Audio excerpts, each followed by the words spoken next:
West ইন্ডিজের বিপক্ষে রাজস্বিক জয় বাংলাদেশের। তৃতীয় ওয়ানডেতে ক্যারিবিয়ানদের ১৭৯ রানের বিশাল ব্যবধানে হারিয়েছে টাইগাররা।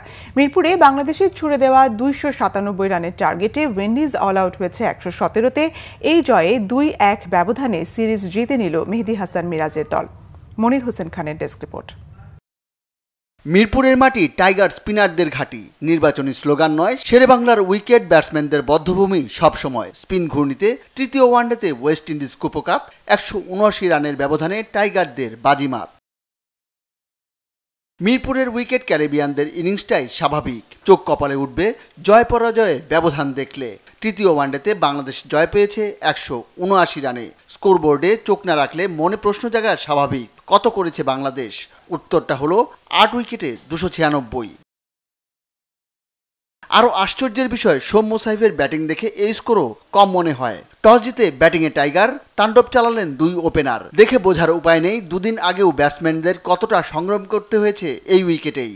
উত্তাল গ্যালারি ৪ ছক্কায় এই মাঠেই দলের ১৭ রান ৯৩ বলে, যেখানে ইনিংসের ২০০ করতে দম ফুরায়। ওপেনিং পার্টনারশিপেই ১৭৬। দুই ব্যাটারি রান তুলেছেন সমান তালে। ২০০ রানের পার্টনারশিপ তখন চোখের সামনে। হলো না সাইফ হাসানের বিদায়ে। ৭২ বলে ৮০ রান ৪ ছক্কায় সমানে সমান। ১২ বার বল সীমানার বাইরে। সৌম্য সরকার আরও বেশি ছিলেন সেঞ্চুরির হকদার।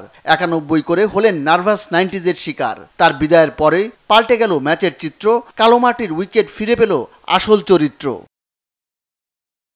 ৩০০ হওয়ার কথা অনায়াসে, সেখানেই বাকি ব্যাটসম্যানরা উইকেটে যায় আর আসে। নাজমুল শান্ত কিছুটা চেষ্টা করলেন, তবে ৪৪ করেই হার মানলেন। শেষ পর্যন্ত ৮ উইকেট দিয়ে বাংলাদেশ থামল ২৯৬-এ। বাংলাদেশের ইনিংসের মাঝপথে বোঝা গেছে উইকেট ভাঙছে। মিরপুর ফিরেছে তার আসল চেহারায়। শুরু থেকেই বল ঘুরল, তাতে ওয়েস্ট ইন্ডিজ ভাঙল। টাইগার একাদশে মুস্তাফিজ একাই পেসার, অথচ দরকার হয়নি তার হাত ঘোরাবার। ক্যারিবিয়ান প্রথম ৩ উইকেট গেল নাসুমের ঝুলিতে। রিশাদ, তানভীর, মিরাজও নাম লেখালেন উইকেটের ভাগাভাগিতে। নাসুমের মতো ৩টি করে উইকেট রিশাদের, ২টি করে উইকেট ভাগে পড়ল তানভীর ও মিরাজের।